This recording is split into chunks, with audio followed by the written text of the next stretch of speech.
for the moment that you've all been waiting for. From just north of the border, he's the hombre with no nombre. Mi hermano from another mamo. He's the Leonardo da Vinci of lockups. El numero uno. That's right. You're listening to one of the three Hogsmen. Big Duke can't make it this week, and neither is Devin. Devin's up in San Jose. But it's a Tuesday night. It's February 16th. You're listening to the Hogsman Podcast. I'm El Numero Uno, Mike Camden, and I'm here with NPA. What does that stand for? Not Producer Adam. What up, Adam? What's up? That is my name. Big question. Are you ready to see Little Bow Weezy wrestle? I saw that. I don't know. I don't know either. We've got a lot of celebrities trying to put their foot in the waters of wrestling right now. Motherfuckers, you think this is easy? You just walk in here and you get booked on the main card? Nah, dog, you got to pay some dues. Come up. I don't know, man. I don't think these celebrities have to pay dues. No, they I think don't. I think if he wanted to wrestle and felt he was ready by April, I bet he'd be on the Mania card. Oh, yeah, easily. I mean, Bad Bunny's a 24/7 title holder. Yeah. So. But he's also on SNL this week, so I feel like that was part of it. So I feel like they're probably going to do some kind of angle on Saturday Night Live this weekend. A little roll-up ski for the win ski. Which will be good for WWE exposure right now, especially when they don't really have fans or anything like that. Yeah. I don't know. I mean, I saw Bow Wow mention that he's going to go to Nox Pro and train under Rikishi. I hope that he does well. And I saw him and Dom kind of were going back. Well, they weren't really going back and forth. But so Bow Wow said he wants to be a wrestler and he wants to tag with Rey Mysterio. Problem, homeboy, is Rey Mysterio has a tag partner, his son. So that was kind of interesting. Step off, man. Or have Dom and him go at it one-on-one. Winner gets to be the tag partner of Rey Mysterio. And the loser gets to be Mike Camden's tag partner. There we go. Look at this. Who's booking this shit? Booking the territory. We are. But yeah, that's interesting, man. What else is going on? Adam, how was your weekend? It was a Valentine's Day weekend. Yeah, I mean, I didn't really do anything. I'm single, so I watched NXT TakeOver on Sunday, and then I watched the movie Malcolm and Marie, which is a hell of a movie if you're in a relationship. You probably shouldn't watch it. Oh, really? Is it the kind of movie that gets the husband or boyfriend in trouble just for watching it? No, it's John David Washington and Zendaya, and they made it during the pandemic. So it's like them in just a house, and it's about them coming back from like a movie premiere, and it's just the movie just goes from bitter argument, like just the worst argument you could possibly ever have with your significant other, to then lovey-dovey, and it just goes back and forth like that for like an hour and a half. Oh, so just it's them fighting and just like basically at each other's throats the whole movie. It's like real life. That's I said after I watched it, like that's the best like descriptor of what a real relationship is than anything you'll see in a movie. Yep. Just these two people that are mad at each other and then they're not, and then it's just like yeah. But that was my Valentine's Day. Ah, that's cool, man. I didn't do much for Valentine's Day. I mean, my wife and we took the dogs to up to like the Encinitas area, and there's a San Alejo Lagoon. You just go walk around there. It's like a little hike. Yeah, it's right like kind of like on the water. It's real nice though. So we took the dogs up there. Didn't really do much. I asked her, I'm like, you want me to go buy you flowers? And she's like, no, you already bought me flowers this week. And I'm like, all right, excellent. Well, I don't have to buy you flowers. That's pretty sweet. Valentine's Day is such an overrated day. Listen, my wife and I have been together for over 10 years. Like, I get her flowers on the reg, so. That's all that matters. So, like, I said this to someone the other day. It's like, if in your relationship you're constantly doing romantic or semi-romantic or spontaneous things, like, Valentine's Day should not be that big of a deal because you're already doing everything the rest of the days. Like people that like get excited about Valentine's Day, I feel like, well, what's going on the other 364 days that you feel like one day has to be super special? Yeah, but I feel like it's more for like new couples. Yeah, that are in the courting phase. Yes, the honeymoon phase. The honeymoon phase, exactly. But yeah, man. So we went and did that. What else did I do this weekend? Watched Bloodsport. How romantic. I watched, well, not the Jean-Claude Van Damme movie. I watched the Josh Barnett's Bloodsport. Did you watch it? I did not. All right. I thought I'd watch it. I'm a fan of the event. I would like to be a participant in the event one day. And there's a bunch of guys that I know that were on the card. So I wanted to help support them. Paid my it was like $40 or something like that. I watched it on my phone. I even told my wife, hey, I'm going to watch this event. I don't think it should be too long. And she thought I was going to have to use the TV. And I'm like, no, I got it on my phone. And she was like, perfect. You know, She could watch her bad TV and I can watch my bad phone. So let's go over this little event because I thought it was pretty interesting. I'm going to go over the card. So the first match, these are the two cats that we didn't have any really idea who it was. Diego Perez and Gil Guadardo. Okay. I don't know if I'm saying that right, but I'm saying it as close as I can. So these cats aren't pro wrestlers at all. These are straight up MMA guys. Okay. That's what they explained during the show. One of them trains out of the same gym as Josh Barnett, and then the other cat is out of Extreme Couture in Las Vegas. So they went in, they opened it up, and, they're basically just kind of having like a little bit of a sparring match. There's no real storyline to it. It's just them kind of doing sparring. It's them sparring, basically, right? Rolling around a little bit, all that kind of stuff. So there wasn't really too much to this match. It's just, like I said, two MMA guys sparring. That's it. The Diego Perez guy went over on Gil Guadardo by a submission.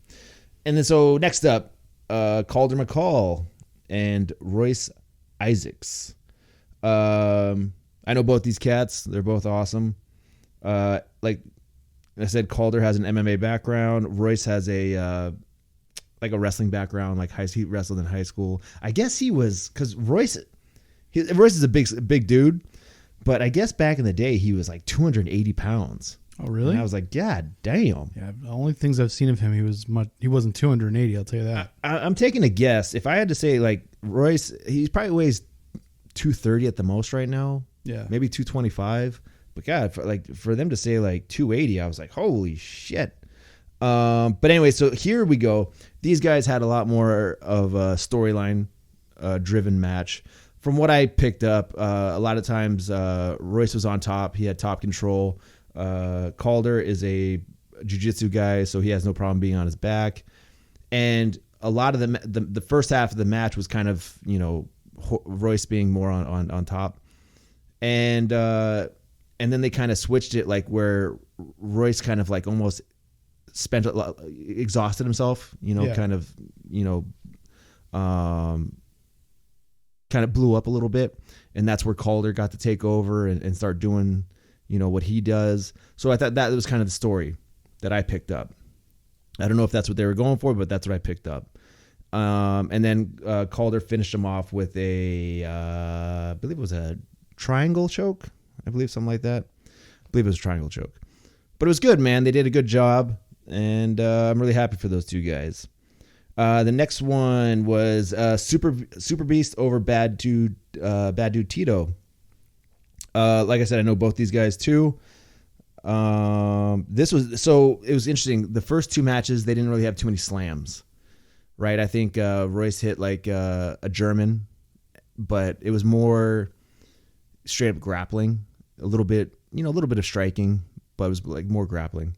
And by the third match with Super Beast and Tito, they brought in the slams. And in this match, it was a lot of Super Beast hitting big slams on Tito, kind of more raw power versus technique. I guess you could say Super Beast being more the raw power guy, Tito being a little bit more technique wise, but it was good, man. At one point, Super Beast was going for a Kimura, which is a double wrist lock in catch wrestling. They were on their feet standing, and Tito was fighting off the Kimura, and then all of a sudden, Super Beast hit him with a big slam from the Kimura position, and it looked great. And this was Tito really did well in this match. He was, his facial expressions were great. Super Beast wears a mask, so you don't see his facial expressions at all. But Tito really, man, did a great job with this match. Super Beast beat him by submission. I can't remember exactly what it was. It might have been a Kimura that he finished him off with. But it was really cool, man. They both did a good job, and good for them. The next match was Kratos versus. So I said last week I said Alex Coughlin. I guess it's Alex Coughlin. Okay. Yeah, people pronounce it different ways. Yeah. So Kratos versus Coughlin. Big Coughlin weighs I think 225, but he's jacked city, and Kratos is just a big dude. He's pushing 300 pounds. So this was another one where it's kind of speed versus power, and they did a great job, man. And Kratos had big slams. Coughlin, man, he did a gut wrench on Kratos. Very impressive. But Kratos won by TKO. So I've only seen one of these shows, and that was when it was Matt Riddle's Bloodsport. But do they mostly just do MMA stuff in the matches, or is it a lot of other stuff too? More MMA driven. Okay. Obviously this wouldn't be interesting if there wasn't storylines in the match. Yeah. Just be like I said, like the first match, just two cats rolling around sparring a little bit. So you got to add the storyline. Yeah. For it to be interesting. Like I said, it's way more MMA based than pro wrestling based. It's good. It's something different. Yeah, I'm fine with it. And so that was good. It was good, man. Let's see. Cal Jack he was against Nolan Edward.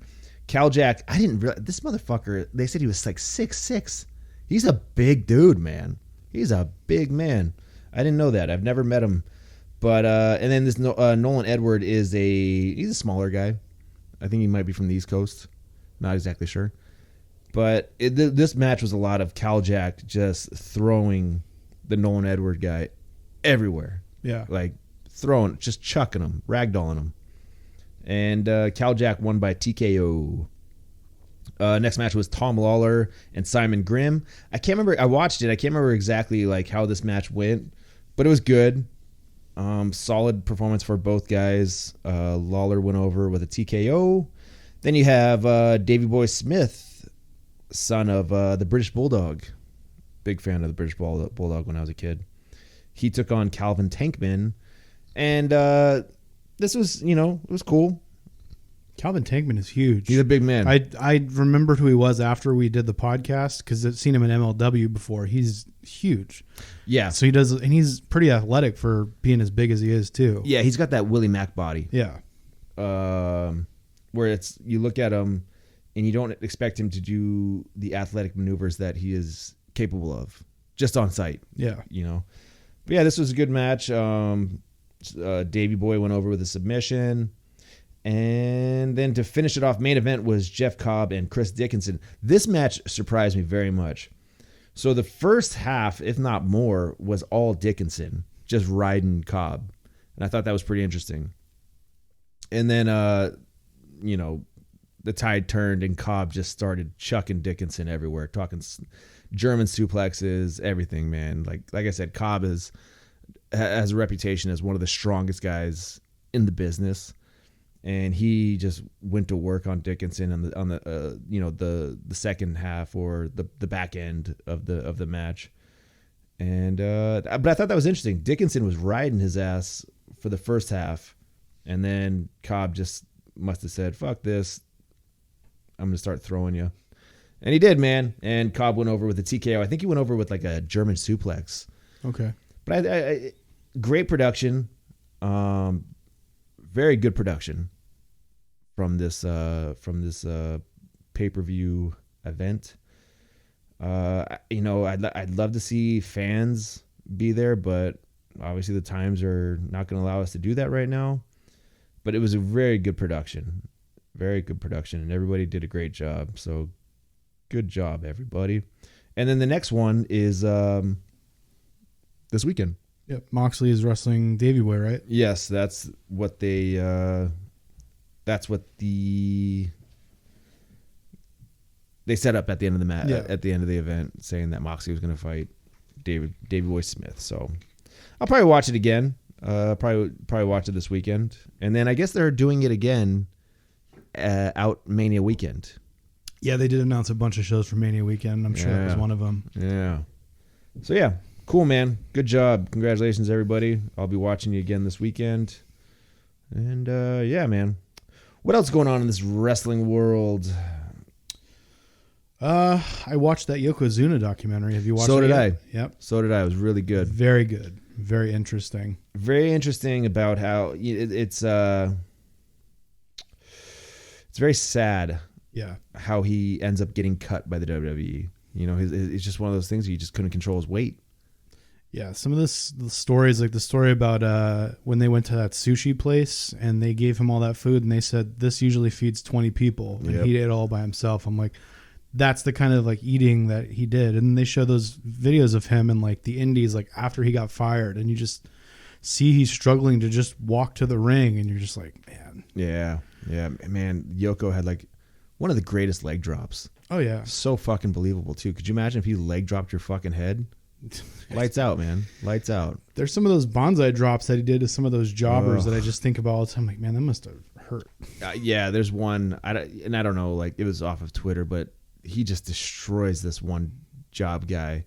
And I guess it's because the job guy was being disrespectful to Fuji in the back. That makes sense. Which who knows? Who knows if that's real? Well, yeah. But actually, I Jason Redondo, who is a San Diego wrestler, has taken the bonsai drop. Oh, really? Oh, dude. Jason was the first guy to take the super kick from Michaels for a finish.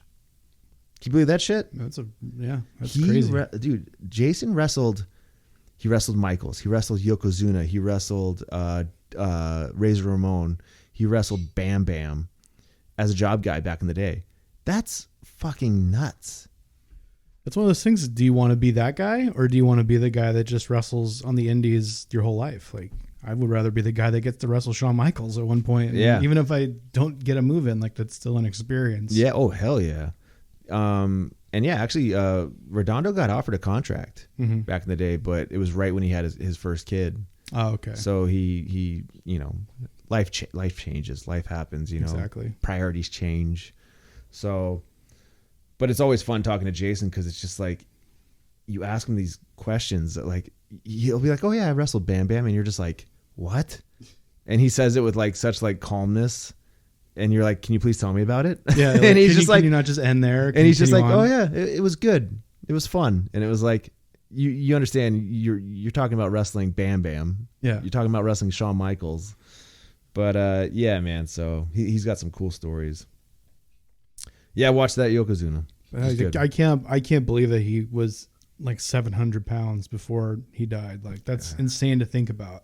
Yeah. And you just like, there's so many like big moments like in that like Samoan family's life that he like, because obviously he thought he was Japanese. Like they watch that documentary and you're like, holy shit, that was like the first time like a Samoan guy was in like the main event of WrestleMania. And it's like a big moment for the entire family. Like, yeah. And it's so funny because like, I was like, Yokozuna, he's carrying a Japanese flag. He's dressed up like a Samoan wrestler or a sumo wrestler. He must be Japanese, right? And then during that documentary, you can hear like they're like from the Polynesian islands or something like that. I wasn't paying attention to that shit when I was a kid. So, they're saying like, yo, he's not Japanese. Yeah. But he's dressed like a sumo wrestler. Exactly. And I'm not listening. listening. Japanese manager. I'm not listening to what Fink is saying while they're walking out. Yeah. Back when I was 8 years old, Polynesian. What the fuck is Polynesian? I don't know what that means. I don't know what that means yet. You're just seeing a big giant dude who looks like a sumo wrestler, and he's beating the shit out of everybody. Yeah. And he's yelling bonsai. He's yelling bonsai, and that's all he ever said. So as far as you knew, he didn't speak English. But yeah, like that story about the WrestleMania 9 match is so crazy. Like how Hogan just inserts himself into the match. Like I'm like, wow, that's so crazy. Well, yeah, and I mean, Hogan didn't make that up, did he? No, I legitimately think Hogan just said to Vince, "What's the main event? What's the ending of the main event? maybe I should just go out and win the title. I'm like, okay. But I mean, but like that's not like Hogan's decision. Like somebody else had to make like they had to green light that. So I wouldn't put it on Hogan. I mean, but yeah, I feel like now, like if you have Vince's ear, I feel like you can convince him to do stuff that maybe he wasn't going to do already. But you're like, oh, maybe we should do that. Yeah.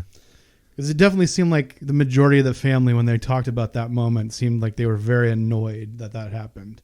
Yeah, but also, hey man, somebody greenlit that. Yeah.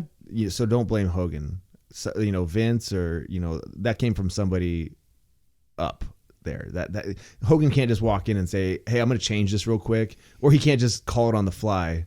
Except in WCW. Well, yeah, he definitely couldn't. He had some serious power there, but I don't think might he suggested the finish? Maybe. It still but somebody had to greenlight it. It still led to them having a pretty big match at King of the Ring. So yeah, it led to that. So yeah. Yoko ended up getting the title anyway. So a little bit more money in your pocket, man. Yeah. A little bit more money in your pocket. Like this is a job. This is a job. When you sign with a company, you're there to do what they ask you to, do what they ask you to do. If they want you to do the job, do the job. If they want you to win, you win. It's, like you can't bring too much personal. How can I say that? It's hard to say. Like personal feelings, I guess you could say. Yeah. Like, hey man, this is, Yokozuna is not who he is in real life. Yeah. Yokozuna is the character that he portrays. Yeah, no, that documentary tells me was the complete opposite of what he portrayed on TV. Yeah, yeah. So when you're under that character, you got to do what the company asks you to do. Absolutely. And think about it, like that company made him Yokozuna. Yeah. I was just listening to Kurt Angle talk about on his podcast. I guess very recently, I guess Cedric Alexander got into a bunch of heat because he refused to do something that Vince told him to do. Ooh, yeah. And basically, like, Kurt was like, yeah, when your boss tells you to do something, you got to do it. And I guess finally now Vince is not mad at him anymore and trusts him again. But like, yeah, Kurt's like, man, I always did what he told me to do. And Kurt did some really, really, really goofy shit when he was there. Yeah. So, and you know what? That's also the thing. Like, he's lucky that he just got heat from that. He's lucky he didn't get his walking papers. So do what the boss asks you to do. Do what the boss asks you to do. If they want to finish a certain way and you're not absolutely cool with it, okay, suggest. have a conversation, yeah. Suggest alternate ways. You might be able to sway, their decision making. But in the end, if you got to go out on your back, you're going out on your back. Not everyone's going to be Steve Austin in 03 where he's just like, I don't like this finish, I'm leaving, and then just walks out. Yeah. Like, not everyone's going to do that. Yeah, like that's another guy. Like Stone Cold had like some serious stroke. Yeah. There's like a story where that Stone Cold, or was it Stone Cold or like Big Show told, they were working together at like a house show, and I think Vince wanted Show to go over on Stone Cold, and Stone Cold just looks at Vince and goes, "I think these people came to see some stunners," and just like that, like the finish got changed. Yeah, I know Austin definitely had some. I know there was like a thing that they wanted him to do with Jeff Jarrett at one point, and he was like, "No, not interested." And they're like, "Okay." Jeff Jarrett, greatest punch in the business. Yes. And there was the infamous Boss Man stuff that Austin had, where he nixed a feud with Boss Man because Boss Man fucked up a run-in during the Survivor Series. Yeah, I remember that. And then Austin's like, "I'm not working with him." The Fed just fucking hired a bunch of people. Yes. Did you notice that? So you watched TakeOver last night? I did, yeah. I didn't watch it, but I saw the man formerly known as Eli Drake. He is now LA Knight. What a terrible name. But you know what? I didn't watch the TakeOver event, but I watched the promo that he did. Mm-hmm. Fantastic promo. He's great. Fantastic promo. And that right there is what really makes an impact. Yeah. You can go out there and have a good match, but it's the promo that's going to get the character over, and he just made a huge statement. Yeah, and even if his like run in WWE wrestling wise isn't successful, I feel like he could easily make a second career out of being like a commentator or a manager or something. Yeah, something like that. I've wrestled. I wrestled LA Knight when he was known as Sean Ricker. Yeah, at Championship Wrestling from Hollywood. I technically have a win over him. Is it by count out? Yes. A win's a win. But a win is a win. But it was actually really, really early in my career. I sucked, and we didn't do much. Like we probably wrestled for like 6 minutes, and it was very basic stuff. But yeah, he was cool, man. And it was actually one of those things where he like, I think we went over the match like twice, and I'm sitting there like shitting my pants because this is like still when I couldn't work. Yeah. I needed like the match to be like scripted out, and yeah. Was he with Percy Pringle? at the time? No. This that was after way that? after. This is after Percy passed away. This is like in 2015, maybe. Okay. But yeah, he was cool. He was, people were like jealous of me, and I'm like, I didn't book this. Like, why are you getting mad at me? I didn't book it. I just showed up. Yeah, so he was one of them. I know Taya Valkyrie, I guess, was another one. Not hard decision. I mean, her husband's there. Yeah. She's eventually going to go there. She's one of the better women's wrestlers in the world, so Yeah. might as well put her there. I saw Blake Christensen got hired. Yep. That's interesting. We'll see how he goes. I don't know how Blake Christensen's like promo skills are, but if you're going to go to the Fed, that's where you make your name is promos. Yeah. They did put Russ Taylor with Malcolm Bivens, which I thought was a good call because that is probably his weak link is his promos. Yeah, no, you're correct on that, and that's fine because he's a hell of a fucking wrestler. Yeah. So put him with a mouthpiece. There's not enough managers. It's one of those things. Vince just doesn't seem to believe in them because there's only really like a few that exist. Like Heyman is like the only one really on the main roster. And he's not even a manager anymore. No, He's an advocate. he's an advocate. But yeah, I miss the managers, man. I feel like the managers brought a lot to the table back in the day. Yeah, because you have an easy storyline. Eventually, that manager is going to turn on the guy, and then he's going to go with another guy, and that's an easy feud you can do. So it's like Yeah. you miss stuff like that when it's all just one guy fights another guy, and then blah blah blah. Like, Well, it also just fills a void. If you got a Yeah. bunch of wrestlers that maybe don't have the promo skills, but they have the look, they have the in-ring skills, man, put them with the manager. Put them with Bobby the Brain. Put them with Paul Bearer. Put them with Jim Cornette. Put them with anybody that can talk. Like that's how that was what they did back in the day, and it worked out for them. that's kind of what they did with Bobby Lashley, but I think MVP is still kind of wrestling, so he's not really like a full-on manager. But I think MVP is doing a really good job though in his role that he's doing right now. Yes. Him and Lashley have a good chemistry, and they had it back in like TNA when they were together. I was always like, that was when it clicked in my head about Lashley, and I was like, oh, Lashley is a star because you're not focused as much on him talking. Yeah. It's not his promo ability with Lashley. It's just the way his voice is. Mm-hmm. It's the Mike Tyson thing. It's the voice coming out of that body. You're confused. You're like, Yeah. what's happening? Yeah. But with Mike Tyson especially, like he's a badass, so you forget about it very quickly. Yeah. Yeah, man. So yeah, they hired some new people, and then they hired another person, but I can't remember the name. And There was recognize a it. bunch of them. So, I don't remember all the names, but it is good to see that they are back to doing the mass hiring thing.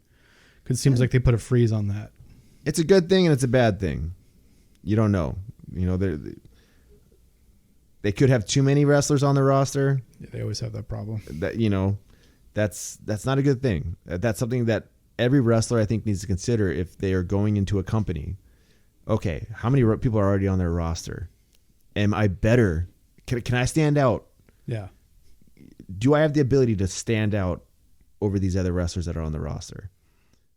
Do I have my promo skills? Do I have my in-ring skills? Do I have the look? All this kind of, sounding like the idea of getting hired by WWE is great. It's a great, it sounds awesome, but the thing is, it might not be what you thought when you go there. Yeah. You might be put on the shelf, and that's not a good thing. Yeah, like the Rascals who just went there. They just won the Dusty Yeah. Cup, and they've been there for less than a month. So maybe you get that. And then you got Ricker, who Triple H has said he's liked for a long time. So that's probably why he would go there, because he knows I'm going to get used. But everybody else, yeah, you are just taking a chance that you're believing in yourself, essentially, that you can make something out of it. Yeah. So yeah, man. Any wrestlers out there, if you're gonna go to a company, make sure it's gonna work for you. Make sure it's gonna work out for you in the long end. Don't try and just sign with a company because they're offering you a contract. Yeah, because you do have to basically uproot and move your whole family if you have one to Florida. Yep. So Yep. unless you already live there, if you already live there, then what is there to lose? You know what I mean? If you live in Orlando or Tampa already, there's no like downside to just saying, yeah, fuck it, let's just see if it works and signing with WWE, because it might turn into something, might turn into nothing. Let's talk about Tampa. Okay. You see what all the news is about with Tom Brady? No. So listen, Tom Brady and the Bucks have been partying like motherfuckers Oh, yeah. Okay. I know. since they won the Super Bowl. Now, if I can't party like Gronk and Brady after winning the Super Bowl, I don't want to win the Super Bowl. Okay? Listen, do you see that stupid trophy? Right? The trophy? The Lombardi trophy, right? Yeah. And then the girl of the dad that made the trophy or some shit like that is like, it's disrespectful. I couldn't sleep for 2 nights. Shut the fuck up. By the way, the Stanley Cup trophy, which is a much older trophy on that, is routinely drank out of Abused. after somebody wins a championship. They drink out of it. They throw it around. The Super Bowl trophy is not some special like piece of gold that can't be thrown across a boat to boat, because it's Tom Brady. He's going to complete the pass. Exactly. So anybody who hasn't heard this, the people that designed the Lombardi trophy, the daughter of one of the guys is upset that Brady was disrespectful with the trophy and chucked it from one boat to the other boat. And she wants an apology. You ain't getting no apology, lady. I'm sure he'll give like a token fake apology. I hope it's like the biggest like backhanded apology ever. He's Tom Brady. Yeah. He's Tom Brady. And you know what? That trophy is just a symbol of all, the real celebration is all the hard work those players put in to winning, right? And the trophy is just a symbol. It's not a real life thing. It's an inanimate object, right? If that thing went to the bottom of the river that they were sailing, guess what? Just go get it. go make a new one. Send some divers down there and pick it up. And by the way, this lady's like, oh, my dad and whoever else spent so much time, so many hours creating that trophy. What's that trophy? It's a football on top of a foot and a half of just, I don't even know what it is. It's not like it's an incredible design. And also, they obviously make new ones every year, because Exactly. It's not like the Buccaneers are carrying around the Chiefs one from last year. This is a brand new trophy they made for this year. Yeah, that motherfucker's probably a replica. Yeah. It's like it's so stupid. People are just constantly looking for issues. Yeah. And this lady, for some reason, thought like, I deserve an apology from Tom Brady for him throwing a trophy that my dad helped make fucking decades upon decades ago. He gets her moment in the sun. And it's like, lady, I hope you never get your apology, and you're stupid. I'm sorry. She's just looking for attention. Yeah, and everyone's been looking for something with Brady ever since. Like, even with them doing the parade, there were the people that were coming out saying, well, they shouldn't be doing this right now. And I'm like, guys, come on. Like, they are not having a normal parade. They're literally on boats. Yeah. Like, it's nothing. Like, I've seen people who online have boasted about how safe they're being, and I saw you back on the 4th of July on a boat party. Like, calm down. Yeah, you know who you are. Exactly. Those people saying that have never won anything, won a team sport or anything like that, and understand like the hard work and the camaraderie that goes into it. Also, Brady was hammered. That's not an excuse, but he was hammered. He might not know what he was doing. He's partying. Oh man, he went to Tampa Bay with everybody saying like, "There's no way he can take Tampa Bay to the Super Bowl," and he's finished. Tom Brady basically just after winning the Super Bowl said, "S my D everyone. Yeah, I'm the best, and I just proved it again.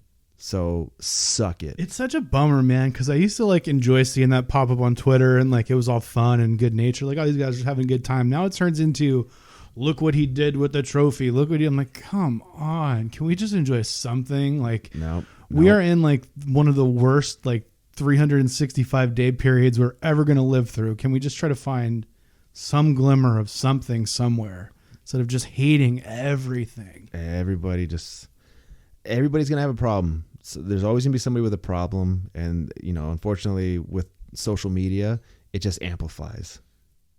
Sometimes, like I sometimes think of the positives of social media, which there are some, but sometimes the negatives far outweigh the positives, and it's just like. Did you see Gina Carano? Yeah. Here's another. So here's the thing. I'm a fan of Gina Carano. Mm-hmm. I was a fan of her back when she was an MMA fighter.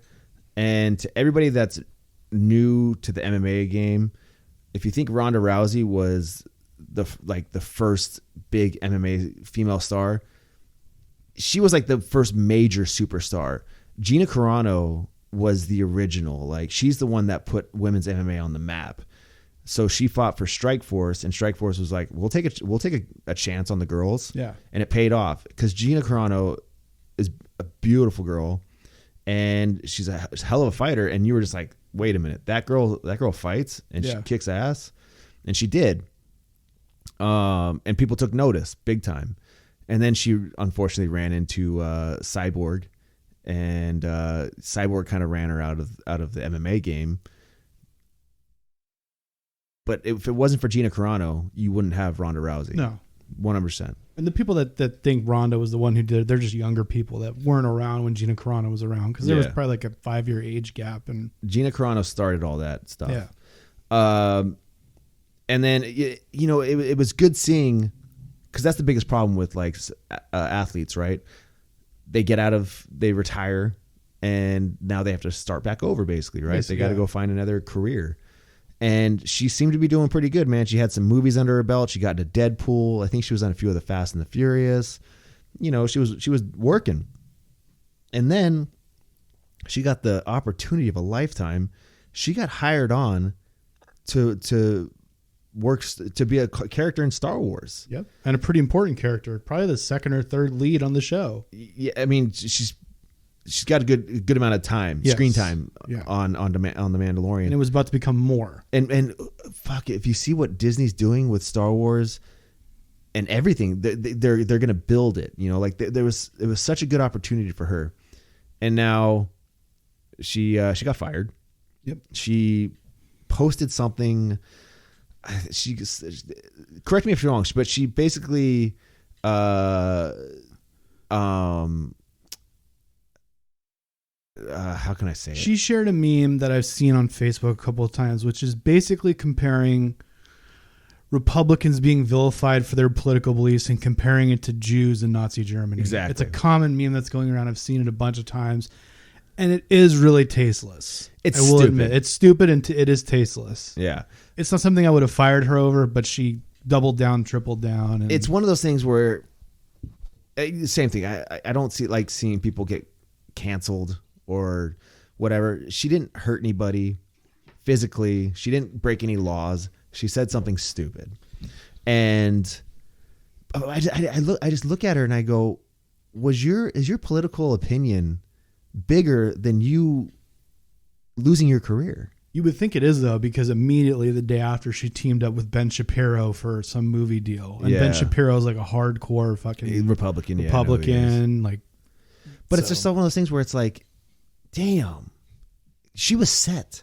She was going to be part of Star Wars probably for the next decade, right? And from that, she'd probably have some more movie roles and all that kind of stuff. Her acting's probably going to get better because from repetitions and it just sucks to see like that political side she couldn't just tone it down. That's fine. Have your political beliefs. Yeah. I'm down with that. You can be hardcore conservative. You can be hardcore liberal, whatever. I'll get along with you no matter what.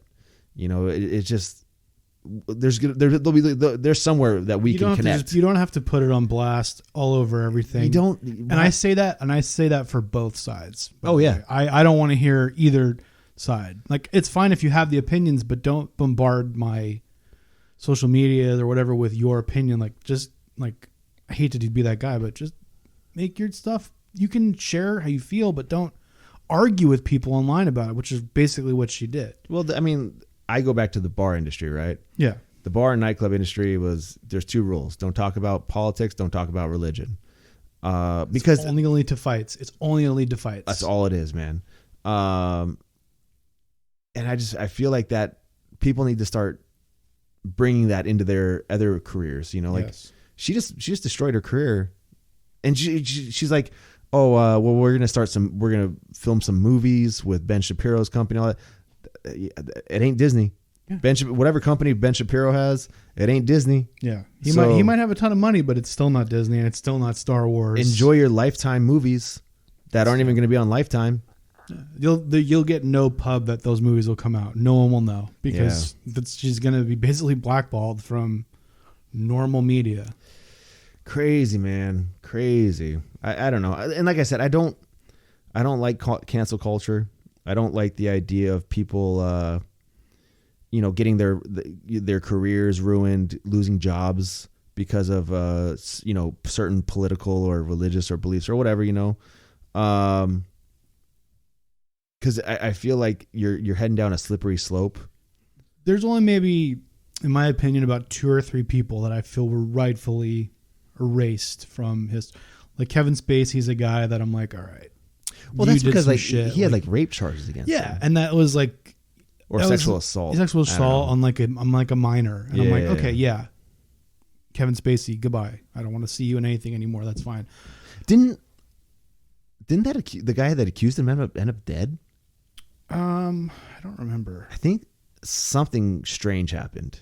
I don't know. Yeah. I don't hold me to that, but I think something weird happened with the accusers because I think there was like multiple accusers, Oh yeah, he had a bunch of them, and I think something weird happened with 1 or 2. I don't know, but those are the kind of scenarios like with Bill Cosby too. Like those are the kind of scenarios where you're like, okay, there's a multitude of people saying that this guy did this shit. So obviously at this point it's like, okay, I'm going to believe the 20 to the 1. You know what I mean? 'Cause, yeah.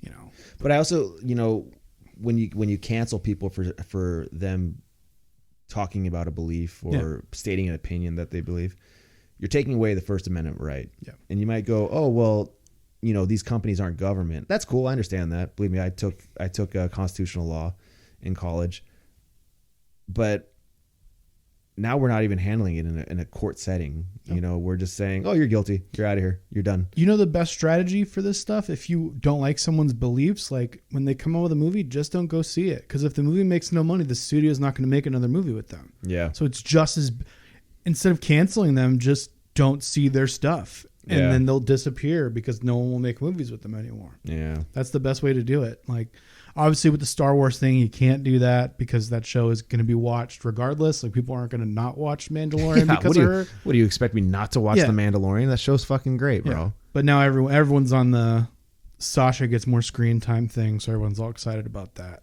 No. because they got to replace Gina with somebody.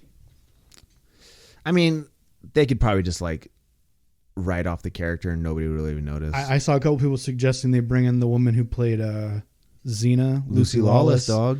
Lucy Lawless. I saw some people suggesting Sonya Deville because she kind of looks like her. See, I don't recast the position. Yeah, I Maybe wouldn't. she I saw a lot of people posting the crawl, at the beginning of every Star Yeah. Wars. And she died. Where they're Yeah. like, saw her name's like Cara Dune or something Yeah. like that. Oh, she died. I thought that was pretty funny. They could probably just, completely not even mention it. Yeah. And people will forget Especially about the way they character. ended the last season, they can literally do anything. They can just have him be in a completely different place, and she just didn't follow him. Yeah. They can do it really easily with the way they finished the season. Yeah. But I don't feel know. like Jon Favreau, because I think Jon Favreau's family's Jewish, so I feel like those really? tweets probably irked him a little bit, and that's probably half the reason that she got fired, if not the whole reason. I don't understand it, man. I don't understand. I couldn't imagine having that much passion about my political views. It's like so setting weird. fire to a bag of money. That's really all that it It's is. so You're just weird. like, I don't So care weird. about my career. So Like weird. she probably made good money. She can probably live the rest of her life with whatever money she has, and she's probably fine. But still, you want to have something to do, especially if you are good at something. You know what I mean? Dog, if I was a character on Star Wars, I'd be the happiest person in the world. Yeah. And I'm not even the biggest Star Wars fan in the world. Bill Burr said some shit, but Bill Burr's not getting canceled. Dude, Bill Burr is so funny, though. God, that guy's funny. He's a good actor, apparently. From yeah, what dude, I he- saw in Mandalorian and Breaking Bad. Like, I didn't see Breaking Bad, but I saw him. He was great in Mandalorian. Ever Yeah. seen Breaking Bad? No. So here's the thing. I'm not one to go back and watch a show that's already over. That You show's know? worth it though. I get it, but also I hate binging, and I will get sucked into binging.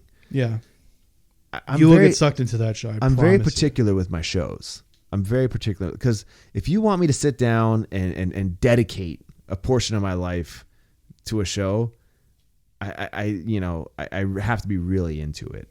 You know, I think you'd be into Breaking Bad. I've only let's see, Eastbound and Down. Okay. It's one of the greatest shows ever. You've seen it, right? Yeah, I've seen it. Okay, excellent. Because I was going to think less of you if you hadn't. No, seen it. but it is one of those shows that I watch and I'm like, man, like there's like a pantheon of like the worst like main characters from like a morality perspective, and I think Kenny Powers is the top of the list. Kenny You're Powers just like, oh my god, is the greatest character known to mankind. He's the ultimate dude. yeah. I love that show. Have you ever watched It's Always Sunny in Philadelphia? I haven't watched like a lot of it, but I watched. That's like episodes. right behind. All those characters are just terrible people. Yeah. And it's like there's nothing to root for on the show. You're just like laughing because everything they do is funny. Yeah, and then I got sucked into Game of Thrones. Game of Thrones is amazing. Here's one show that I got sucked into, and I suggest nobody watches it. True Blood. Never watched it. First season, awesome. Everything since then, complete dog shit. I think they lasted like 6 or 7 seasons, and everything after the first season sucked ass. And my wife and I were already so invested in it that we had to watch it. So it's terrible, and it's the worst finale ever. It's the worst finale ever. I think you should give Breaking Bad a shot. Maybe It I is. don't know, It is maybe. probably. It is. It's on a lot of people's lists, and it's my personal favorite show of all time. Like literally from beginning to end, it's like the most perfect show. Like Yeah. the story arc, the ups and the downs. Like it's so incredible. The writing is great. The acting is great. Like I am a fan of the main star Bryan Cranston. Cranston. He is incredible on that show. So if you like him, He murdered Malcolm in the Middle too. yes. And his transformation throughout the course of that show is like, it should be taught in like acting classes. Like, Well, I remember the first season, the commercials for it. He was kind of like a goof, right? Like he's he a was kind of chemistry teacher. like a bumbling, Yeah. like he was a fish out of water. Yeah. If you watch the first episode and the last episode, you'll be so confused how they got there, because that's like his character is so drastically different by the end of the show. It's just like, he's hardcore as fuck by the end of it, right? Yeah. So that's what I mean. If you like watching stuff like develop, like the first couple episodes are very slow, but that's because they're kind of setting like up this guy's life. Yeah. So when stuff happens later on, it means more, if that makes sense. Yeah, But no, I it's mean, like WandaVision. The Yes. first Yeah, the 3 or 4 episodes Yeah. was just a setup. and now it's nonstop fucking Yep. craziness. WandaVision's getting good. There's a crazy theory rumor that might happen this week. What is this It's, theory rumor? So if you don't want to know what the theory might be, just Spoiler alert. Spoiler, coming skip up. ahead about 3, 2 minutes. 2, 1, go at him. So there's a theory out there because the Monica Rambeau that keeps mentioning this neuroscientist that she's calling in. I don't know if you've noticed where she's calling this person in, and everyone is convinced that this is the way they're going to introduce the Fantastic Four. Okay. So they're going to bring in Reed Richards, and everyone thinks it's going to be played by John Krasinski, who's on The Office. I don't know if you know who that is. I think I know who that is. Yeah. Yeah, he's a tall Was he guy. in The Quiet Place? He's the star of The Quiet Okay, Place. yeah, Yeah, he I know wrote he The is. Quiet Place, directed it. And so everybody thinks him and Emily Blunt are going to be Reed Richards and Sue Storm in the Fantastic Four movie. I like Emily Blunt. Yeah. So that's the way That's his real life wife, right? Yep. Okay, yeah. So that's the theory this week. Everyone thinks that either this week or next week they're going to introduce him as a character and bring him in. And what's funny is one of these WandaVision episodes in the next couple of weeks is supposed to be like an Office themed episode. Yeah. And they're talking about bringing him in as like an Office character on that show, which would be funny. But That's funny because last week was the Malcolm in the Middle. yeah, I don't know. They were trying to like simulate Malcolm in the Yeah. Middle. Hilarious. I don't know if they're going to do it, but I would love to see just a Full House kind of spoof, just because of Elizabeth Olsen being one of them. That would be funny. That So, would be yeah. funny. We'll see.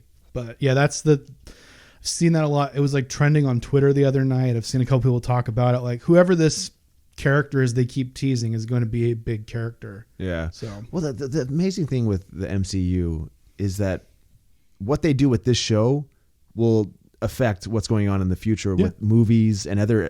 Man, it's supposed to tie into the next Spider-Man movie. it's just insane. It's so fucking genius what they're doing. It's nuts. Everything has a purpose. Everything has a purpose, man. Everything has. Even if you don't care about Wanda and Vision, you need to watch it if you want to keep up with what's going on. Yeah. Did you watch that? Are you a DC fan at all?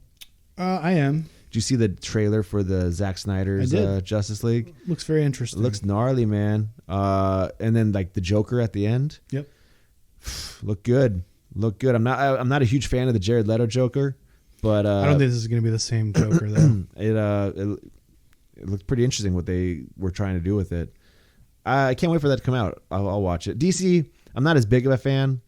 They obviously tried moving too fast. They struggle, and like the problem is this that's coming out is supposed to be the follow-up to Batman versus Superman, which came out like 5-6 years ago. So it's like they're following up on storylines that they already tried to follow up in a Justice League movie that sucked.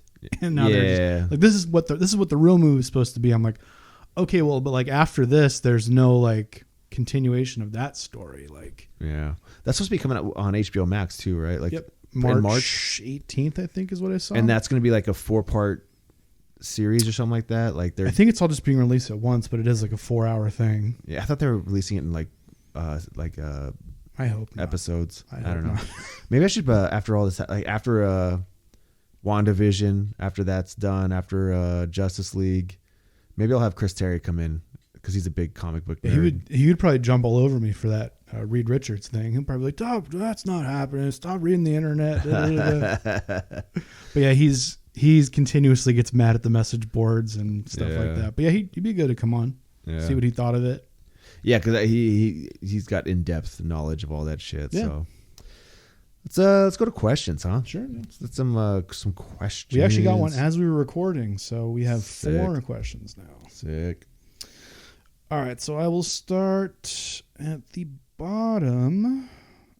It looks like this is from Fao, who asks, what character in a movie could have been great, but the actor they cast didn't fit the role?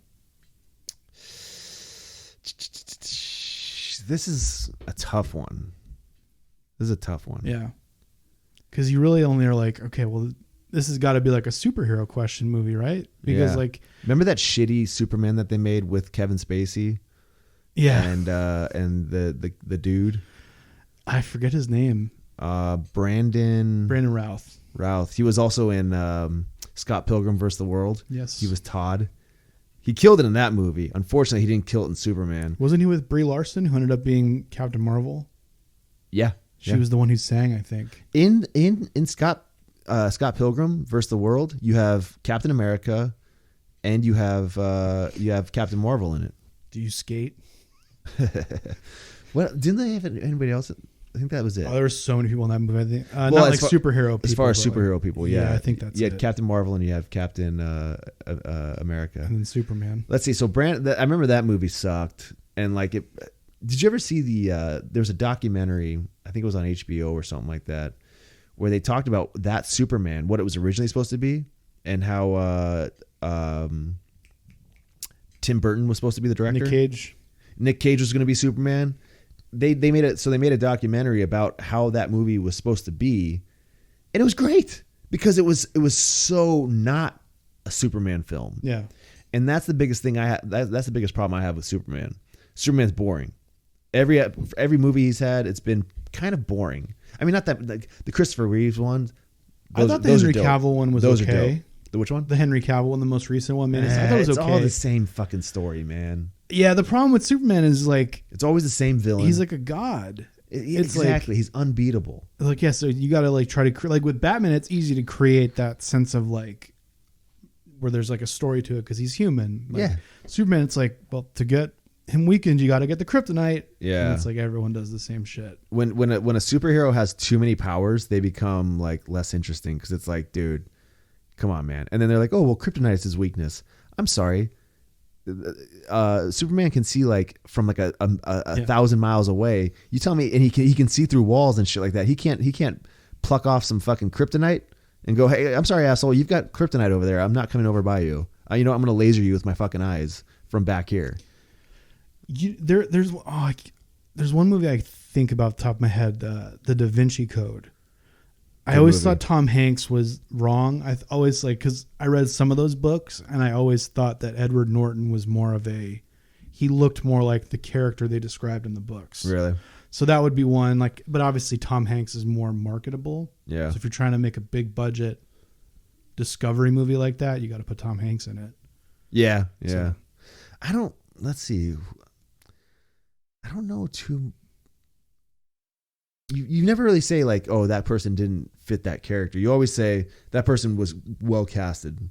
Yeah, or because if a person is poorly cast in a movie, it ruins the movie. So you just will say the movie sucked, and you would think that nothing is going to fix it. You know what I watched over the weekend was The Little Things. Didn't you say you saw that, right? I did, yeah, hated it. I didn't hate it. It tried too hard to be 7. You think so? I think so. And then the end of the movie, there's so much stuff that's just what the fuck is happening? None of this makes sense. What's in the box? What's in the Jared Leto's character, creepy as fuck. Yeah. But why would Rami Malek's character get in the car with him? Listen, is it just me, or is there something very interesting looking about Rami? Is it Rami Malek? Rami Malek. He doesn't look human, right? You look at him and you go, "What species are you, bro?"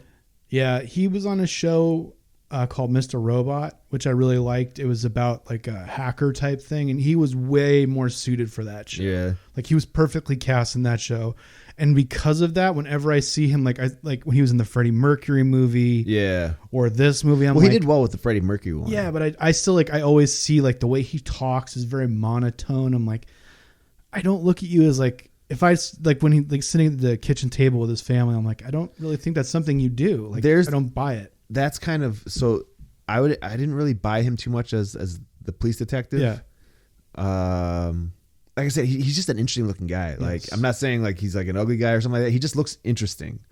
So yeah, there's a character. I wasn't sure if he was the right fit for that role. I agree. Denzel killed it, of course. He always kills fucking it. Denzel doing Denzel shit. He's probably the only thing that saved that movie from not being just completely out of nowhere, all over the place. Yeah, the ending was kind of whatever. It's a lot of build up for not a lot of payoff. No, yeah. So because the minute you see Jared Leto's character, you're well, he's the killer, right? And then they go through this whole thing where maybe he's not, and I'm no, I never once at any point doubted that he was the killer. His character's creepy looking, Yeah, I'm not sure. I don't know. I guess I think he was the killer, but I'm sure there's somebody out there that could dispute it that he wasn't. So Devin was all over the message boards, and apparently people theorized that at some point people thought Denzel was the killer in the movie, and I'm I didn't get that watching the movie. So yeah, that's stupid. But let's see, miscast. I don't know, man. That's kind of tough. I have a future answer. Go Whoever ahead. they put in the future Face Off remake, miscast. Why the fuck would you remake that? You can't Face Off? remake Face Off. Oh, I'll tell you miscasting. Remember when they remade Point Break? Mm-hmm. Okay, everybody in that movie was cast horribly. That movie should have never been fucking made. And there's my answer. That wannabe Point Break. Who was in that movie? I don't even Chris Hemsworth was in it, right? I don't even know their fucking names. I don't even know who the hell was in that movie. It was terrible though. Absolutely terrible. You're talking about a guy who was a big fan of the original Point Break with Keanu Reeves and Patrick Swayze. One of the best movies of all time. You can't remake movies like that. You can't. The only Disney gets it right because instead of just making Beauty and the Beast, they do a live action Beauty and the Beast. That's not really a remake. It's the same movie, just not animated. But yeah, you can't remake these if one day they were they're remaking Back to the Future, I'd be no. Get the fuck out of here. Get out of you here can't remake shit. Back to the Future. You can't cast anyone that would even remotely make me not think of Michael J. Fox. You know what's funny is they've been playing the remake of Total Recall on one of the movie channels. How the fuck are you going to remake Total Recall? Total Recall was a success for one reason. Arnold fucking Schwarzenegger. Yeah. Come on. That guy is money. And was it the greatest script of all time? No, but it was awesome because it's Arnold. Yeah, so I don't fuck with remakes, man. It's like I messed up one time. Mad Max Fury Road. I didn't watch that in the theater because I was like, it's just a remake of Mad Max. People like that. Dude, I love that movie.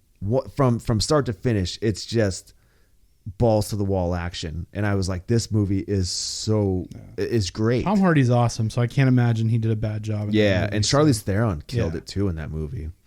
But yeah, so there's my answer. The remake of Point Break, that's the worst casted movie of all time, and I'm talking about every person that was the director, anybody that had any part of that movie, they're all horrible people.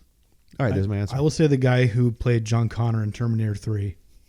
Wait, John Connor, which one was Terminator 3? Terminator 3 was the one with Claire Danes, and the movie was just bad in Rise of general. the Machines. Rise of the Machines, but like I feel like the guy that played John Connor in that movie was like, yes, that guy was like emotionless compared to the guy in the second one. Like, I agree with you on that one. Pick another person. I agree. And by the way, why didn't they just get what's his name?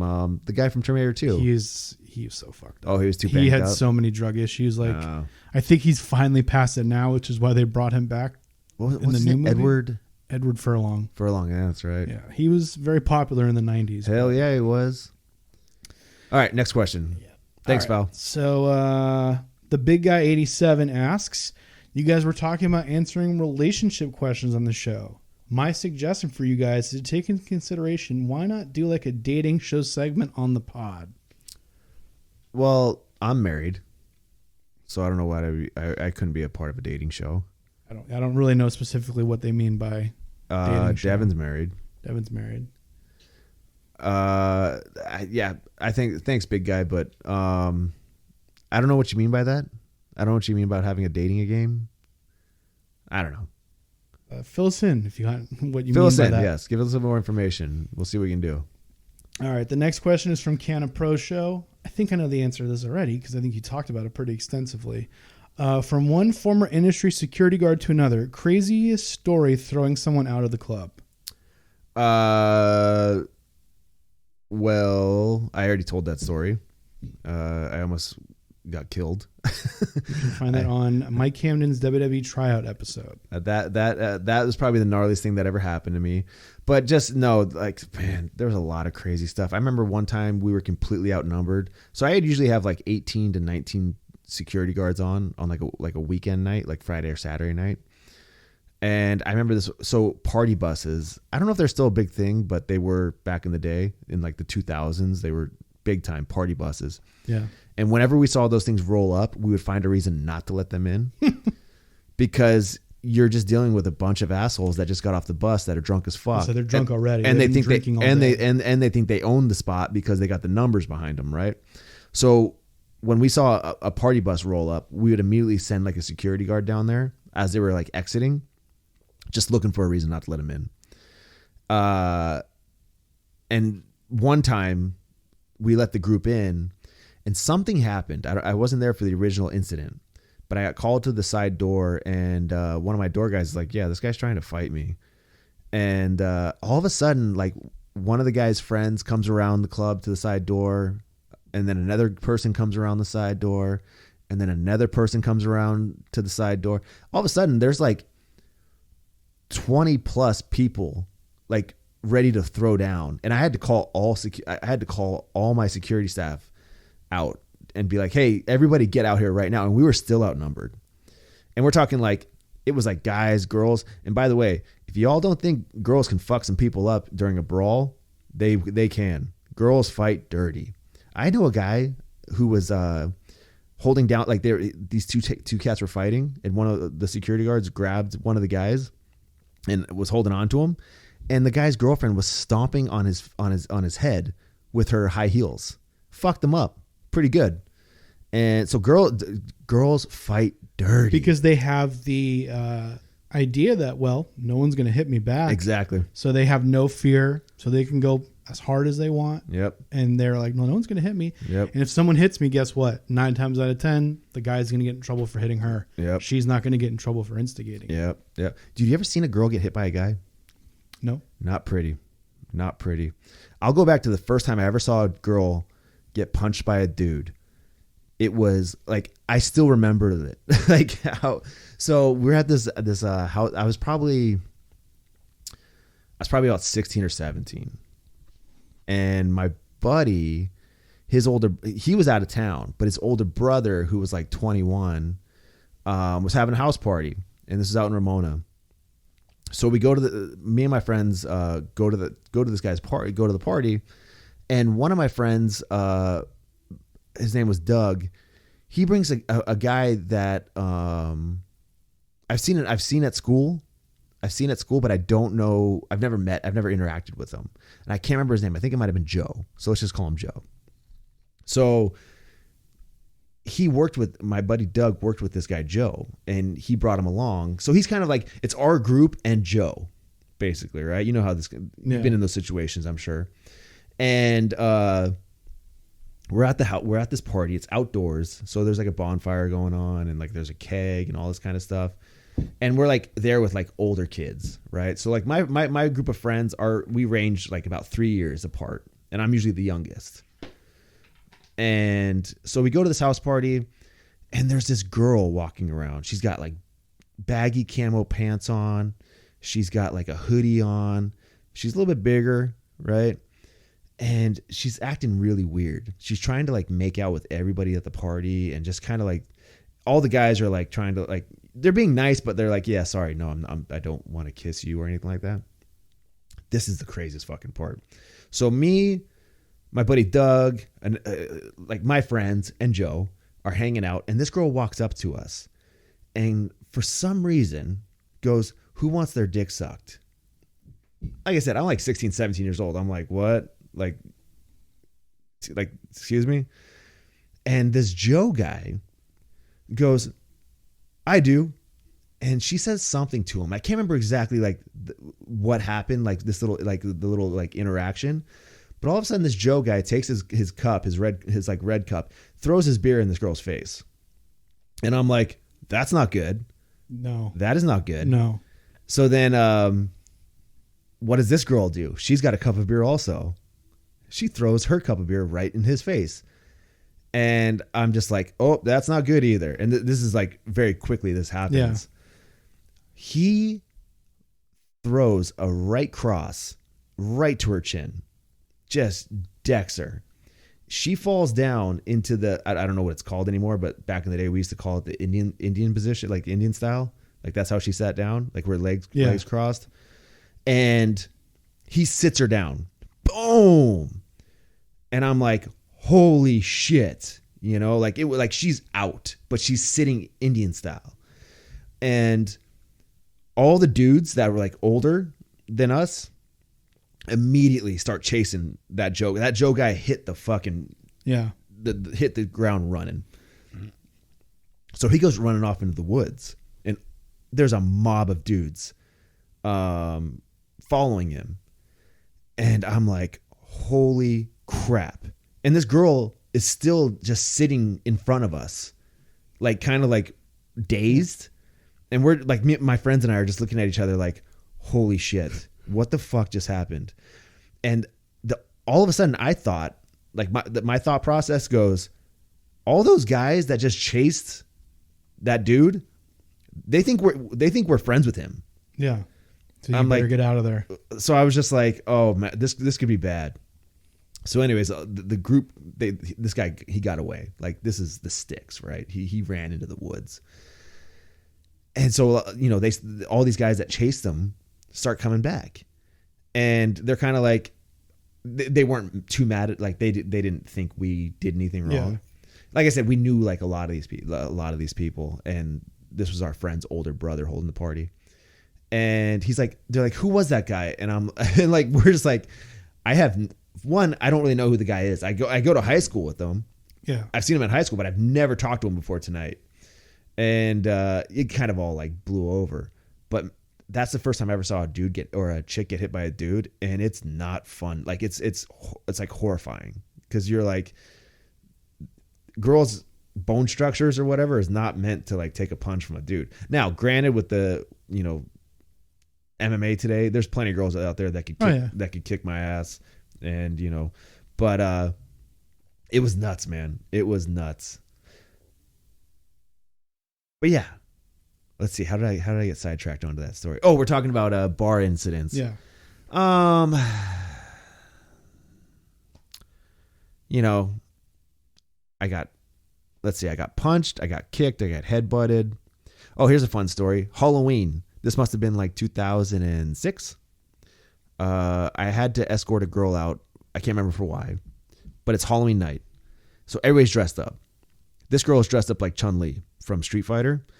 So she's not wanting to leave. She I can't remember exactly why we were trying to ask her to leave or bring her outside or whatever, but something was going on. So I literally have to like kind of like bear hug her and pick her up, but she's very skinny. So she gets her hands loose and I'm carrying her. She's rabbit punching me to the face as I'm walking her out.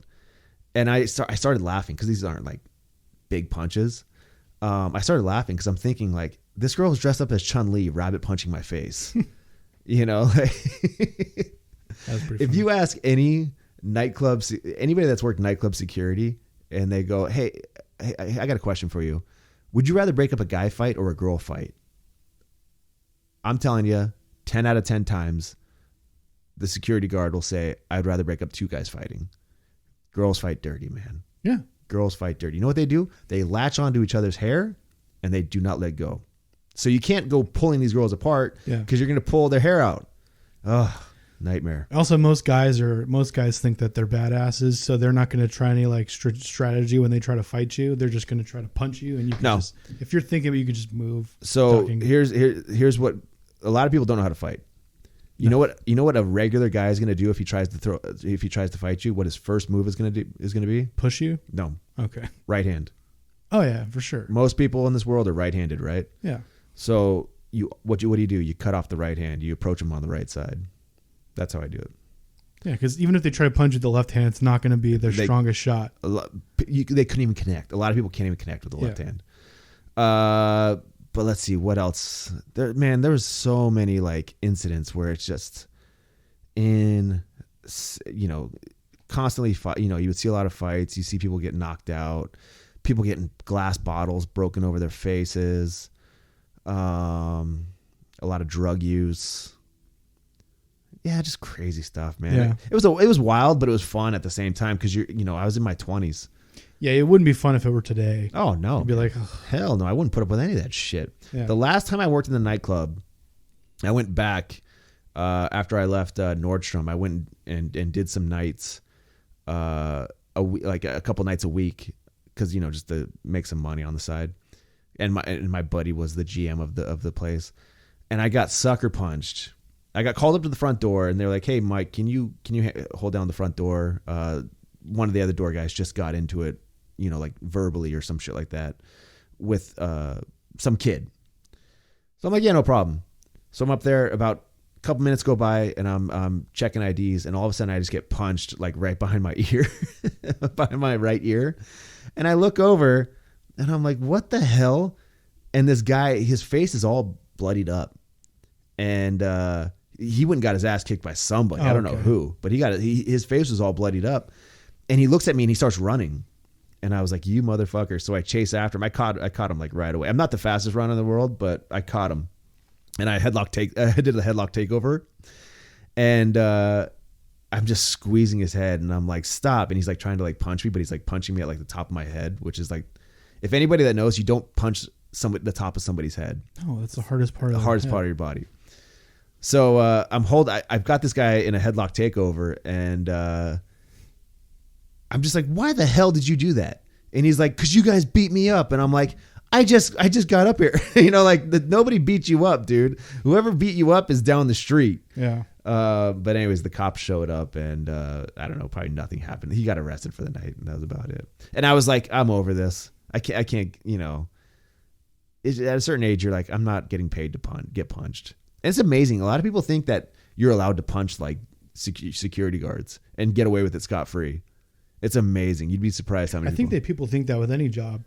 Possibly. Like I used to work at a towing yard, and it was people all day long. They're getting their cars, and I don't know how many times I got someone that like told me to come out and fight them, and I would just open the gate, get in their face, and it's like, okay, let's go. And they'd be like, oh no, I was just kidding, man. And I'm like, okay. Yeah, I can understand that with Every single person you meet is angry. they're pissed. So I that's understand like that it. was like the most miserable job I've ever had. I understand it. Every person is like angry. They towed your car. Like, where'd you park? There was a fire lane. Was there a sign? Yeah. Okay. Then I can't do anything about this. Like, you shouldn't have parked there. But yeah. But yeah, I mean, other than that, I can't think of too many other things that have happened. But it was fun. It was a wild time. But it's something that you need to do in your 20s, and then as soon as you hit 30, you get the fuck out of that business. Yeah. All right, next question. All right. This one is from SoCal Gabe. He sent this while we were recording, so good timing.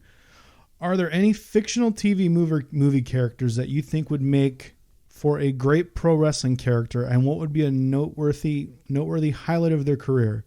So he says, for example, Biff Tannen could be an interesting heel who ends every promo with, "Why don't you make like a tree and get the hell out of here?" Yep, that's good. Or if George McFly existed as a wrestler, he'd probably have the early part of Peter Avalon's AEW career and go 0-26. It's actually funny. So a wrestler from SoCal Pro, his name's Alex. He wrestled as Snake. If any of you SoCal Pro fans are out there listening, he used to wrestle as Snake, and then he transitioned into a referee. This guy was awesome, man. He didn't have, I don't think he has any like athletic background. He's a smaller guy. He's a skinnier guy. He was somebody that walked in and I was like, oh, he ain't gonna last. But he lasted for 2 years. He was training. I think probably before he got before he debuted. And man, he won me over because he would show up every night, and he would put everything he had into the training. Like I said, he wasn't the biggest guy, he wasn't the most athletic guy, but he kept showing up.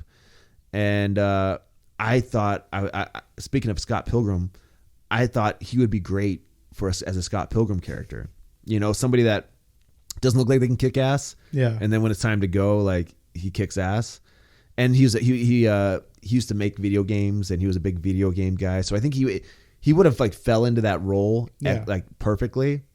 So that's like a character that I thought would be really cool as a wrestling character. But turning into a ref is a very smart thing for a wrestler who's small. Yeah. Because I can tell you right now, they're not looking for referees who are my size. I've been told that many times before. No. Adam, you're 6 foot tall, 280 pounds. You're too big to be a referee because you're bigger than half the wrestlers you're going to ref. Yeah, exactly. So you got to be smaller than most of the wrestlers if you want to ref. Yeah, and I don't know, you know, obviously COVID has fucked everything up for over the past year. So I don't know if he's still doing the referee stuff, but he was a great guy, man. I really like him. And he became a hell of a ref too.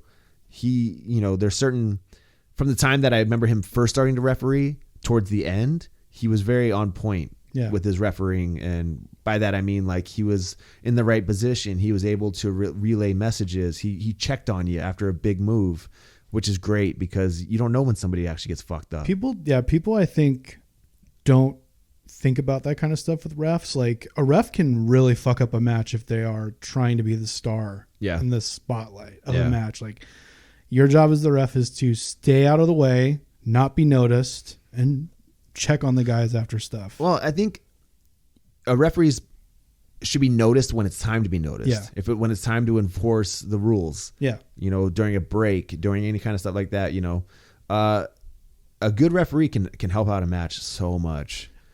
So it's an important role, man. Yeah. You can't have a wrestling match without a referee. As it was explained to me when I first started training, the ref is like an unintentional heel. Because if you notice when you see a lot of refs, they'll notice like on like a tag match. So like, you know, when the faces make the tag and the refs, no, I didn't see the tag. Yeah. But when the heels do it, he doesn't think about it at all. He just allows it. So the ref will have his back turned when the heel does these moves. So he doesn't ever see it. But when the face does it, it's like, hey, don't do that. So refs are like, they're not heels in the sense of like they're bad guys, but like they miss all the stuff that the heels do, making them kind of an unintentional heel in their own right. I see what you're saying. That's the way it was explained to me in like training early on. Yeah. No, you're correct. I wouldn't say unintentional heel. I would just say like, you know, they're just the typical blind referee. Exactly. But But if you're gonna do that kind of stuff, you got to make it. You got to in a match where you have blind tags or know all this kind of stuff. You got to make it to the point where the referee almost gets his like okay, he finally does catch you cheating, and here's the turnaround of the match, because you can without understanding the referee's role properly, he can become the biggest heel in the match. Yeah. And that's the last thing you want. Yeah, you don't want the spotlight to because go on. and all of a sudden the heel isn't the heel. The referee is the biggest heel, and everybody's booing the ref because,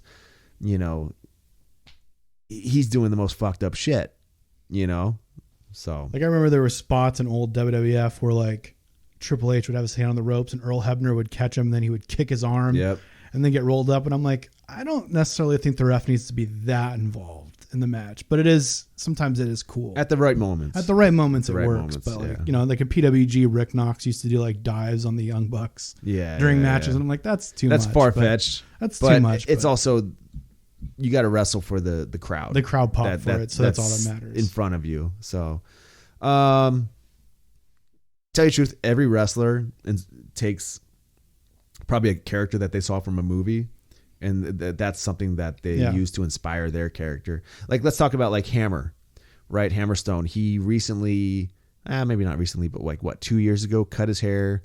He started doing, wearing the red shades with the red leather jacket. Do you know where that came from?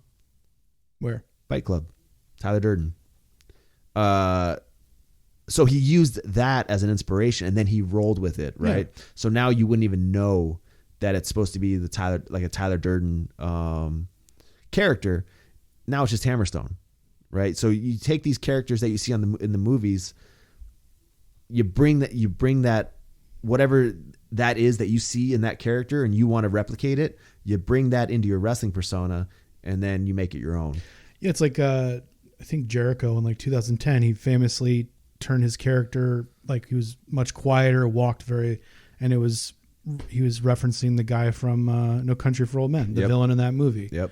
Like he wasn't like copying that guy per se completely, but he took the inspiration for the stoic walk and the way the guy talks from that movie. And Razor Ramon. Where did that come from? Scarface. It's 100%. And why did Vince McMahon greenlight that character? Because Vince McMahon never seen Scarface. Nope. And he was just like, hell, this is a hell of a character, kid. So there's every character you see on TV, movies, anything like that, you can take something from that and put it into your character. Yeah. And that's usually what a lot of wrestlers do. So, all right, next question. Here we go. All right, so this is the last question. This is from your friend Alec. He texted you this question. What's up, Big Al? His question theme for the pod: tattoos in wrestling. Who has the best, the worst, as a character or otherwise? All right, let's go with that one first. Okay. I was thinking about this. A lot of people have a problem with Lesnar's tattoo, like his sword tattoo. I don't think it's that big of a deal. It's pretty badass. It's fine. It's fine. People are like, oh, it looks like a dick. And it's like, no, it doesn't. It looks like a sword. Yeah. I would say the worst. So he says the best and worst? Yeah, he says who has the best tattoos and who has the worst. Okay, the best tattoos. Orton's tattoos are pretty sick. His newer ones. Batista had some sick ass tattoos. That's what I was gonna say. Probably the most famous tattoo back in the day was Goldberg's tattoo, his tribal tattoo. It's lame nowadays, but back in the day it was fucking sick. Rock has some cool tattoos. The Rock's got some sweet tats. I hate that he covered up the Brahma Bull. Yeah, but I understand. Probably was distracting in movies. Like we were like, what is? Well, that? He did. He covered up with a bigger tattoo. Yeah. So, but you would see the old movies where it's just all just the Brahma Bull. Now he has like a badass like tribal thing all over him. So. Yeah. Let's see who else in wrestling has like sick fucking tattoos. Roman's got some cool tattoos. Yeah, and you didn't see him prior to him taking the shirt off. But now you see him all the time. So. Yeah. I'm trying to think who else. There weren't like a lot of guys that had like a lot of tattoos until very recently, I think. Like Orton is, like you said, Orton is like the one I could think about first. Yeah, I'm trying to. Like I said, Orton, Batista got sick ones. If you're talking about like old school, like inspirational, like Goldberg's tattoo, you see motherfuckers walking around with that goddamn tattoo. It became his logo essentially. Yeah, it did.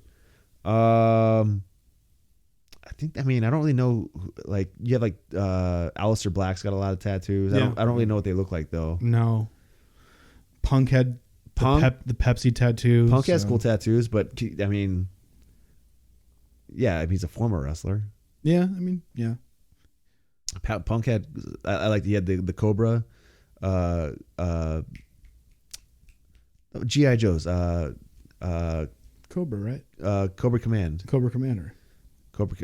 Right? What I was the think, name I think that's what it is. It's been so long since I've seen G.I. Joe. But yeah, CM Punk. I like CM Punk's tattoos. I'm trying to think of anything else. Those are the only people I can think of. I think Edge that- has some cool tattoos, but I can't think of what they even are. I mean, he has like kind of like what Goldberg has. He has like the barbed wire around his arm. But Sick. All right, what's the rest of that? So, and then the worst. So I was thinking about this, and then actually I was texting with my buddy Alec because he texted me this question, and then he brought up like Jack Gallagher. Easily has the worst tattoo.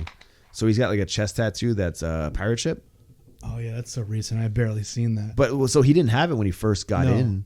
He got it done while he was already while he was signed. That's weird. So that Jack Gallagher, he got cut, right? Didn't he get caught up in He got caught up in all the England speak out guys. stuff? Yeah. What do we know the story behind? I don't know specifically what he did. Yeah. It's all kind of looped in with the Marty Skrull and all the other guys from that same grouping of guys. You know what's crazy is I thought he was going to be a huge breakout star in that 205 because like the character and all that kind of stuff, and nothing happened. Nope. Nothing happened. But I remember when I first saw that tattoo, I was like, ugh, I don't know about that, dude. So I don't really know about him as far as like tattoos wise. Like I think he might have like the worst tattoo. Yeah, my answer, and I love him as a wrestler, but Cody Rhodes' tattoo on his His neck. neck is so bad. It's so like I saw that and I thought it was like one of those tattoos you used to get in like the supermarket that you would put on the stick-ons. The stick-on tattoos. Yeah. That's what it looked like, and I was like, "Ugh, I wish you wouldn't have done that. It's to go neck, anything like where you can't cover it up. It's a huge commitment. Yeah.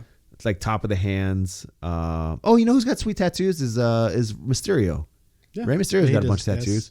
And then Dom's getting all tatted up. Oh, is he? Yeah. I mean, he's got tattoos. The one on Ray's back, I always just think about, oh, how painful was that? Like the skeleton. the thing. skeleton, like especially when they're going under your spine, the needle. I'm like, oh, Yeah. Yeah, it was gnarly because like Cody Rhodes just straight up was like, because he has like that one tattoo on his chest. yeah. And then he was like, fuck it. Next one's going on my neck. And it's like, ooh, that's a huge jump. Yeah. Like the one on his chest is like for his dad. I'm like, Yeah. I got that. And then, it's like, easily covered up. yeah. Whereas like that neck that's out there, man. Yeah, you're like a guy that is like one of the heads of that company. Like you got to take meetings with that tattoo on your neck with people seeing it. It's Yeah. like, I mean, I don't know if he plans on like building on that, like tattooing more like he might. around that area but definitely like it's like, oh, okay. You went for it. Taker has some but good I don't tattoos. have that big of a problem with his tattoo. It's The fine. Gallagher one was definitely very. I remember people made a big deal about that when they saw it. Who'd you say? Taker has some good ones. I was going back to the good ones. I know we're on to the Didn't bad he get a ones, lot but of them removed? He got the one that said Sarah removed from his neck Okay. because obviously he not with Sarah anymore, Okay. and he remarried. But yeah, I mean that's all I can think of right now. I can't really think of anybody else. Then he asks, also story behind yours, regrets if any, stories related to them, etc. I don't really have too many stories with my tattoo. I tell you, I don't really know if like it is a story. My first tattoo was my side. It's like an angel. My dad called it a fairy. My buddy David and I, he's one of my best friends. I lived with him a whole bunch of times growing up. He started getting tattoos, and I was like, well, I want to get fucking tattoos now. And he got like a heaven and hell. Like he got sleeves, and he got like heaven and like on one arm and hell on the other arm. That's pretty cool. Yeah, they're really well done. And I was like, I used to always kind of be like I'm not a big religious person. You know, I've not much into religion, but I do think it's interesting. I actually like the dark aspect of religion, you know, like the dark side of it, you know. So I wanted like a dark kind of angel, you know. So I got this. Is there any meaning behind it? No, not at all. I just wanted to get it. So then I got that, and I was like, okay, cool. Well, where else can I get a tattoo? Okay, well, how about my chest? Got my chest done. So I got the lettering done on my collar. I don't know what the fuck they call it, but it says Black Hearts Now Reign. Reign as in REIGN. And I must have been going through like a hardcore phase because I was like, yeah, Black Hearts Now Reign. And it's reversed, so I can see it in the mirror. That's cool. But you read it backwards. Yeah. Because I don't care if you like it or No, not. but that's pretty cool. I only care if I like it. All right. So I got that done, and then I said, all right, well, let's add to this. And I went and got the skulls with the roses on my shoulders that connect to the writing on my collar. And then I was like, well, let's add on to this. And I was like, well, black hearts, let's have a black heart. And then the tattoo artist was like, well, I can make it into a skull. And I'm like, well, fuck yeah, you can. So we put the skull in there. We put like, it actually looks like a heart. And then he put like the roses kind of stuff. I don't know, whatever.